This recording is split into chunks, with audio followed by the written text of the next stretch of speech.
Moms, are you raising your kids to believe they can create the life of their dreams? Are you living your life that way as well? Living an awakened life means more than just talking about it. Join host Debbie Pokornik on Vibrant, Powerful Moms as she shares practical tips, stories, and interviews with enlightened guests, all geared at helping you create and live an extraordinary life. It's time to stand firmly in your power and model the life you want for your kids to inherit. And it all begins now on Transformation Talk Radio.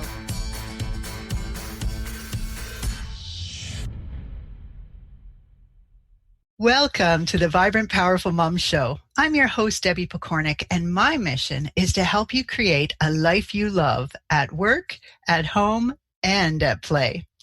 Today, my guest is Jamie Lerner, co-author of the book, The Ever-Loving Essence of You. Jamie has co-created a beautiful family, received her MSW from Loyola University, and has traveled the world exploring all types of spiritual healing modalities. Jamie is a well-being therapist who is masterful in her ability to assist clients in recreating a loving relationship with themselves. She's also a passionate amateur adult equestrian rider and has an insatiable appetite for pleasure, beauty, and joy. In fact, Jamie often refers to herself as a true pleasure junkie. My kind of woman, I gotta say. Today, Jamie is here to talk with us about the art of allowing and how we can flow in life from one loving moment to the next, creating unconditional relationships along the way. Jamie, welcome to the Vibrant, Powerful Mom Show. Thank you so much. So I always like to start with having my guests create a bit more of a connection with the listeners than they can get from someone introducing them. So could you maybe share 2 or 3 little tidbits that you'd like to highlight about yourself as a vibrant, powerful mom or woman? Well, as a mom and a woman and as a nana, because I also have 4 beautiful grandchildren. Oh, nice. I've experienced all kinds of ways of helping people help themselves through psychotherapy was where I started. And now I'm really doing something different, which is assisting people and assisting themselves in reconnecting. And I think that as women, when we wear so many different hats and have so many different roles, we need some tools to help us reconnect with ourselves as we're switching from one identity to the next. Absolutely. So your kids are obviously adults then? Yes, they are. And how many kids do you have? I have 3 grown boys. Oh, nice. Yes. Nice. That would have been a handful when they were young. It was actually really, really fun. Yes. That's how I feel too. People often say to me, what was the worst stage or the best stage? And I go, you know what? They were all fantastic. Not to say that every day was perfect, but overall it was such a pleasure. I enjoyed every moment. Yes. So, and I still do, but I'm no longer parenting. Now I just get to be their friend. And that's really nice too. It is. So let's talk about the art of allowing. What is that? Well, it's interesting because when we're talking about allowing children is such a wonderful conversation to have with parents and moms especially, because it's not something that we think about usually first and foremost. We tend to want to control our children so that we can feel more in control of ourselves. However, this concept, this art, this practice of allowing is really such a beautiful way to remind us first and foremost to connect with ourselves as a person, and then to allow our children to navigate from the inside out. So what does that really mean? It means to encourage our children to look inward for the answers, to look inward for the guidance, and to really trust themselves along the way.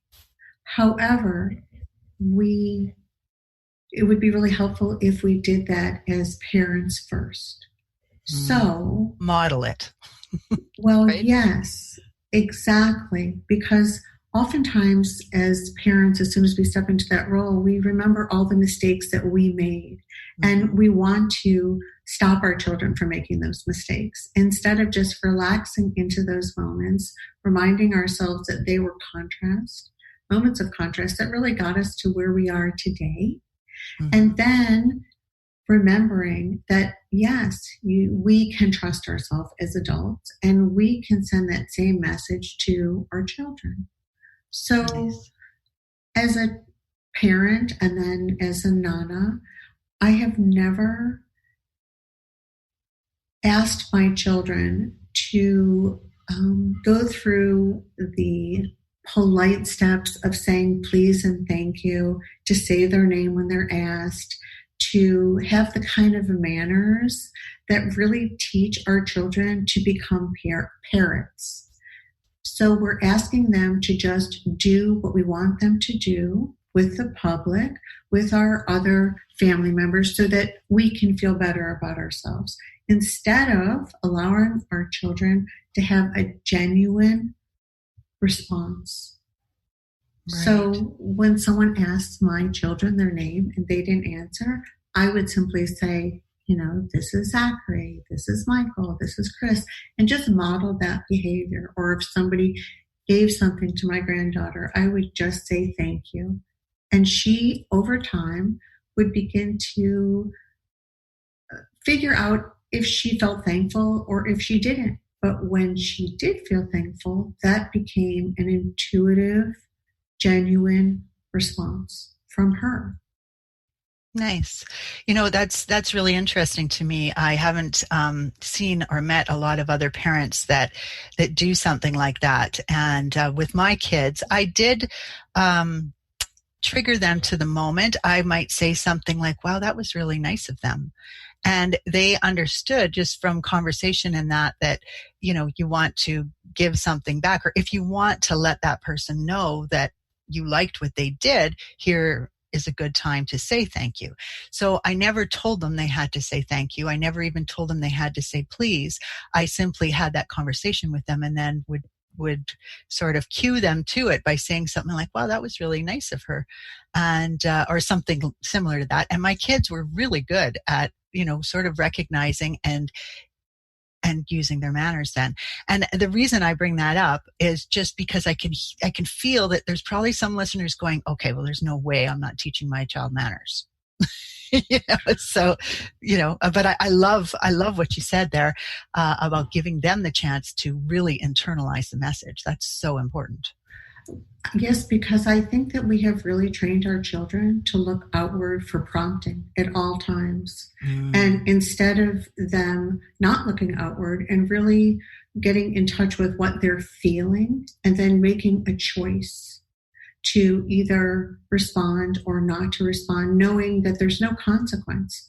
This is how they get to relax into themselves and become a genuine communicator. So nice. This is really an important part of the concept, the practice of allowing. And what it does is it allows other people to be who and where they are. But it's much easier if we allow ourselves to be who and where we are first. Yes. I love that. I know when you and I talked before, I remember you saying about giving them permission to be themselves. And I think that is such a key piece as well. So I feel like people are still might be a little bit confused though about what allowing is. I mean, I think they get it when it comes to their children. Can you elaborate a little bit for themselves? I think that we are the most disallowing of others when we are the most unclear for ourselves what we want. So if we would become clearer about what we want for ourselves and mind our own business and really relax into the knowing that we can trust ourselves to want and to receive and to be who and where we are first, then we tend to extend that same courtesy to other people. It is really when we're uncertain about ourselves or not wanting to address ourselves and figure out what we need, what we want, what we desire for ourselves, that we tend to cast an eye of judgment out into the world and find something wrong with every single moment of every other person out there, whether we know them or not. Mm-hmm. Those are moments when we are probably, unbeknownst to us, disconnected from ourselves. Nice. So you're talking then about self-connection at this moment. Beautiful.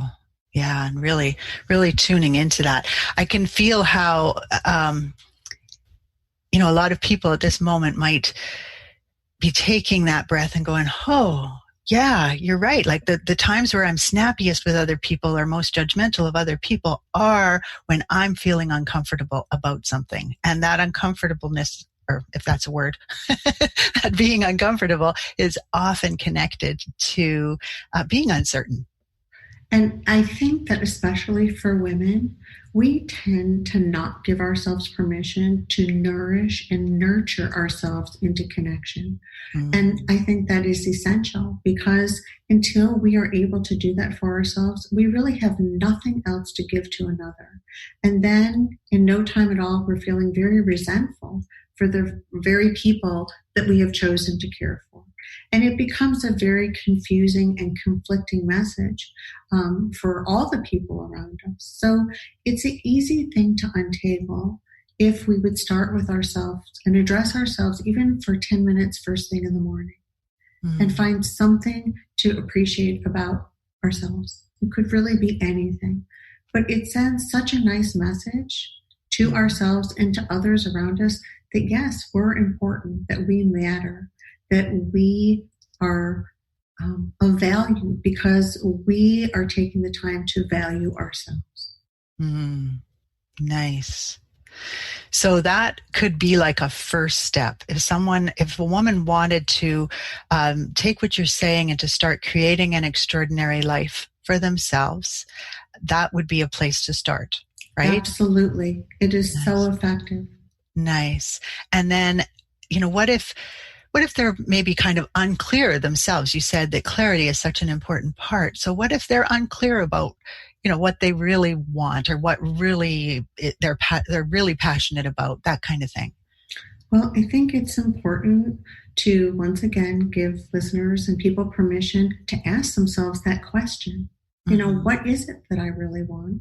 And I think that women in particular hide behind their children, their family, their work. They have a million excuses not to address themselves, not to ask themselves what they're wanting for themselves, not to ask the questions of themselves that would really require a nice internal conversation with themselves about themselves. And I think that's crucial to, then being able to be there for your family. Absolutely. So what about when they start trying to have this internal conversation, but self-doubt is just such a big part of who they are right now? How do you help them past that?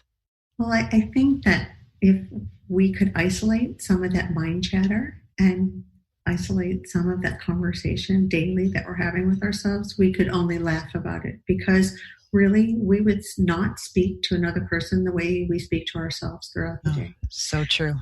So I ask people to just laugh, because it's absolutely absurd and ridiculous and completely untrue. So whether you've heard it from family of origin, wherever, it doesn't even matter where it comes from, you really could take a moment to unpack it and laugh about it, which would help you connect with yourself in this moment. Right. Nice. Now, I'd like to take a couple steps back, if you don't mind. You were talking about moments of contrast. And while I'm very familiar with that, it's not something that people bring up very often on the show.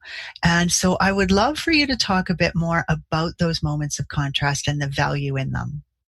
So I think that if we could use that idea and concept of contrast to describe everything and anything that was something other than what we wanted, Mm-hmm. it would be really helpful. Then I think that it would help us not trigger the emotion, because I really don't think that there are consequences. I think there are outcomes. Something happened in this moment. It's not something we wanted. We're on to the next moment. But we don't need to take that with us to move on to the next moment.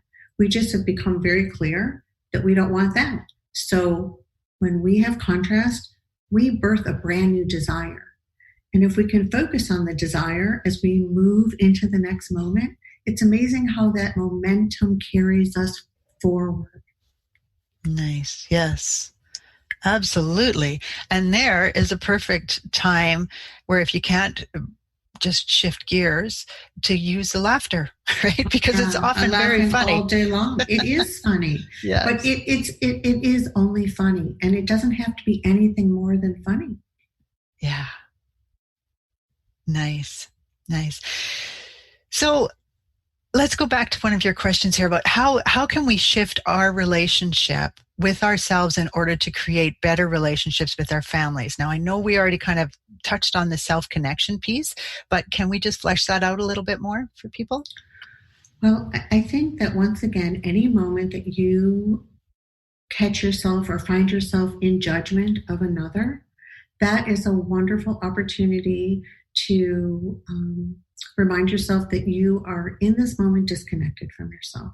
And, probably you will be laughing all day long because you'll start to really understand that it happens a lot, which is no big deal. Because once you're aware of it, you can recreate that connected relationship with yourself by tuning inward. The reason we are looking outward and casting judgment is because we are inwardly judging ourselves. So you catch yourself and you laugh about it, and then you create a better feeling thought around whatever that judgment you have. And it's very clear when you are saying about another in your mind, about the way someone is dressing or the way they're, dealing with their children, whatever, that really is your own critiquing of yourself. So how can you soften all of that tone in understanding that, first of all, where is all this coming from? It doesn't matter, but this is like a little much, Sometimes it even takes on like a life of its own. It becomes like something familiar, like a familiar, I don't know, we go into like this whole rampage with ourselves, about ourselves, but we're really projecting it onto another person. Yes. Yes. I have a little pattern I like to slip into anytime I'm doing housework and my husband's sitting enjoying himself, which he was already doing, right? I have this little rampage and I recognize the pattern now, but I can so clearly hear what you're saying because I just slip into it like, wouldn't it be nice if he helped out a little bit? And he helps like crazy. So, it's silly that I even go there. And then I'm able to laugh at it for sure. But it's wonderful. See, and that's the beauty of it. When you are able to catch yourself and laugh at it, you're really creating a much better relationship with yourself. Yes. It's never about the other person. It's always about ourselves. Mm-hmm. So, and when we become really understanding of that, it really makes us happier people. Mm-hmm. Absolutely. We don't take anything personally anymore, which is kind of nice. Exactly. Well, that just makes such a huge difference. People will say to me, I can't believe that didn't upset you. And I'll go, well, it wasn't about me. I didn't take it personally. But I'm so used to doing it that way. One of the things that is really striking me here with everything that you're saying is there's so much beautiful feminine energy in that. And I don't mean for that to be any kind of slight against masculine energy. I think that's important.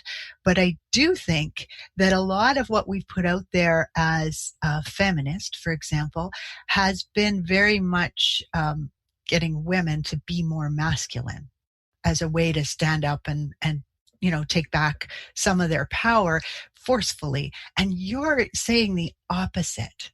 Yes. Really. You're talking about go inwards, which is feminine on its own. right? Yes, absolutely. Beautiful. Beautiful. Love it. So do you have a story that you could share about someone who you've witnessed have an extraordinary shift to create and have a life of their dreams? I think that it's really wonderful when women, and although it's much easier to work with men, I have to say, because they're less emotional and they buy into the notion of how powerful it is to take personal responsibility. But when we stepped into personal responsibility and really understand that we create through our thoughts and feelings, then it's like extraordinary how quickly people can shift their lives and create anything they want for themselves. So what we think about is what we attract. And you ask people all day long what they want, and they tell you all day long what they do not want. And lo and behold, they are attracting more and more of what they do not want. Yes. So, once we can, take your power back and really begin to understand that nobody can do this for you but you, and be very focused about only thinking about what you're wanting. That's it. Absolutely. It's magic. Yes, for sure. So, is there an example that you could maybe give? Like, I don't make it real? I don't have specific examples, but I've worked with a lot of women, and the most powerful thing that I watch occur when they create a loving, nourishing relationship with themselves is that all the relationships that they have with family members shift dramatically. I mean, all of a sudden they are doing so much more for themselves and feeling so much better about themselves, and yet their relationships with everyone around them is getting so much richer, because when they give of themselves, it's without condition. It's like you get so filled up that everything spills over into and onto everyone around you. And that's kind of a lovely example for a woman, as head of a household, because we run the household. Truly, there's an expression, it's a happy wife, a happy life. And it's so true. But we are responsible for making ourselves happy. And when we are happy and feel good about ourselves, we feel good about everybody. And when we feel good about everybody, everybody feels good. Yes. Very nice. Yeah. And I mean, I can hear exactly what you're saying. I can see it even in the people that I've worked with as well, where they kind of soften. They soften and open up, and everybody feels better being around them. It's more fun to be with them. They're no longer numb, numbing themselves out in so many ways. And they shine. Yes. Right? Yes. Beautiful. Yes. Yeah. Nice. So, Jamie, we're coming to the end of our time together. So I'm going to tell people how they can find out more about you, and then I will give you a chance to share one last little tidbit if we have time to do that. Okay? So you can find out more about Jamie by going to her website, jamie-lerner.com. So that's JAMIE-LERNER.com. And you can always get that off my blog at the Vibrant Powerful Moms Show, or just vibrantpowerfulmoms.com. I should give you the correct URL from my site. And if you go to that blog, you'll see it there. You can click right on it if you have any trouble finding it. And as a special gift for this show, Jamie is offering a free 15-minute texting session to listeners who would like to explore this idea further with her. So you can hear her voice and how gentle she is and how knowledgeable she is. And so 15 minutes of texting with her to help you keep on track or get on track could be very powerful. So Jamie, how would a person do this if they wanted to get hold of you for that? They could just go to the website and you can read all about. It's called the Quickie. It's a lovely texting option, and all the details about that service are on the website. And then also the instructions about how to get in touch with me as well. So, okay, and that will set them up to have their free 15 minutes though? Yes. Okay, awesome. Well, that is just fantastic. So thank you so much for sharing your precious time with us on today's show. I think that what you're doing is so important, helping people to really tune into their authentic self without fear of judgment, to drop their judgment of other people, to love more, to accept more. I think this is a really huge topic and a beautiful one to dedicate your time to spreading. So thank you so much for doing that. Thank you for inviting me. Nice. So we have about 2 minutes left, probably a little bit less. Is there any last little nugget you'd like to leave our listeners with here today? I would say trust yourself. You always know. You always know for yourself. Even if you don't know why or how, you do know. And I have never heard anybody say, I should not have listened to myself. And I hear people all day long say, I should have listened to myself. Isn't that the truth? And then tuning in to recognizing, like you say, the chatter in your head versus the real you, yes. The real authentic you. Beautiful. I love it. Thank you once again, Jamie, for coming here today. And thank you to you, our listeners. With much respect for you and the journey you are on, this is Debbie Pokornik and her guest, Jamie Lerner, wishing you a vibrant and powerful day. You've been listening to Vibrant, Powerful Moms with host Debbie Pokornik. If you've enjoyed this show, please share it with others to help spread the love. To find out more about Debbie, pick up free offers from the show, and listen to previous episodes, visit vibrantpowerfulmoms.com.